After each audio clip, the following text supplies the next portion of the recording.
আসসালামু আলাইকুম।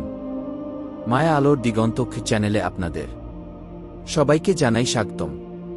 আজ আপনাদের নৈতিক শিক্ষায় পূর্ণ একটি ইসলামিক মজার গল্প শোনাব। তো দেরি না করে শুরু করা যাক। গল্পের নাম আমানতের চাবি কি। এক সত্যি ঘটনা অবলম্বনে।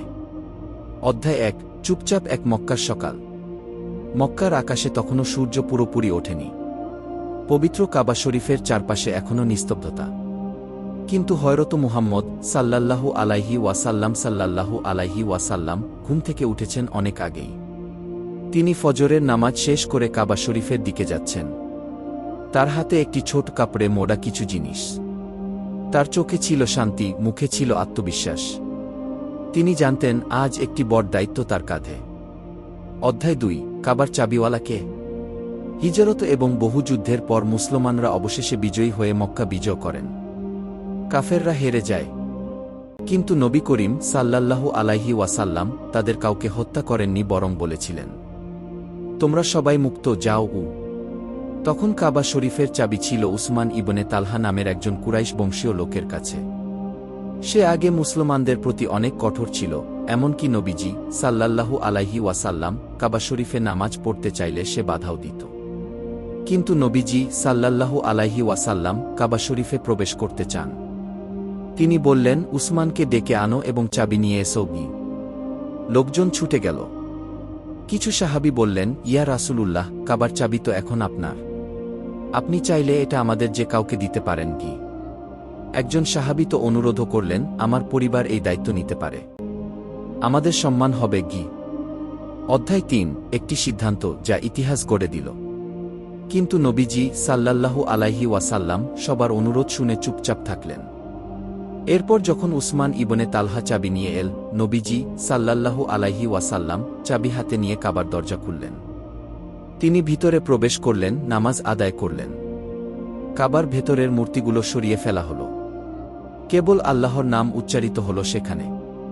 কিছুক্ষণ পর নবীজি সাল্লাল্লাহু আলাইহি ওয়াসাল্লাম বাইরে এলেন এবং সবার সামনে দাঁড়িয়ে বললেন, হে উসমান, আজ আমি তোমার অতীত ভুলে গেলাম। তোমার পরিবার অনেক যুগ ধরে এই চাবির দায়িত্ব পালন করে আসছে। এই চাবি তোমার হাতেই ফিরে যাচ্ছে এবং কিয়ামত পর্যন্ত এই দায়িত্ব তোমাদের পরিবারেই থাকবে কি। উসমান ইবনে তালহা বিস্ময়ে তাকিয়ে থাকলেন। তিনি ভাবতেই পারেননি যাকে একসময় কষ্ট দিয়েছিলেন সেই নবীজি আজ তাকে ক্ষমা করে এমন সম্মান ফিরিয়ে দিচ্ছেন। তার চোখে পানি চলে এলো। তিনি সঙ্গে সঙ্গে কালিমা পড়ে মুসলমান হয়ে গেলেন। অধ্যায় ৪। নবীর মহান চরিত্র। এই ঘটনার মাধ্যমে মুসলমান ও অমুসলিম সবার চোখে স্পষ্ট হয়ে গেল, এই মানুষটি শুধু একজন বিজয়ী নন, তিনি একজন ন্যায়পরায়ণ নেতা, একজন দয়ালু হৃদয়ের নবী।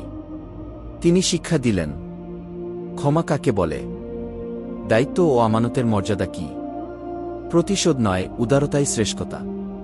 শেষ কথা, আজও কাবা শরীফের চাবি উসমান ইবনে তালহার বংশধরের হাতেই আছে, শত শত বছর পেরিয়েও। নবীজি সাল্লাল্লাহু আলাইহি ওয়াসাল্লাম এর সিদ্ধান্ত ও তার চরিত্রের প্রতিফলন আজও টিকে আছে পৃথিবীর বুকে। নৈতিক শিক্ষা। ক্ষমা করা সাহসীদের কাজ। আমানতের দায়িত্ব পালন করা ঈমানের অংশ। মানুষ যত ভুল করুক, যদি সে সত্যিকারভাবে পরিবর্তন চায়, তাকে সুযোগ দিতে হবে।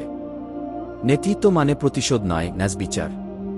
যদি গল্পটি ভালো লেগে থাকে, অনুগ্রহ করে লাইক দিন, সাবস্ক্রাইব করুন এবং আপনার মতামত শেয়ার করুন। আসসালামু আলাইকুম ওয়া রাহমাতুল্লাহ।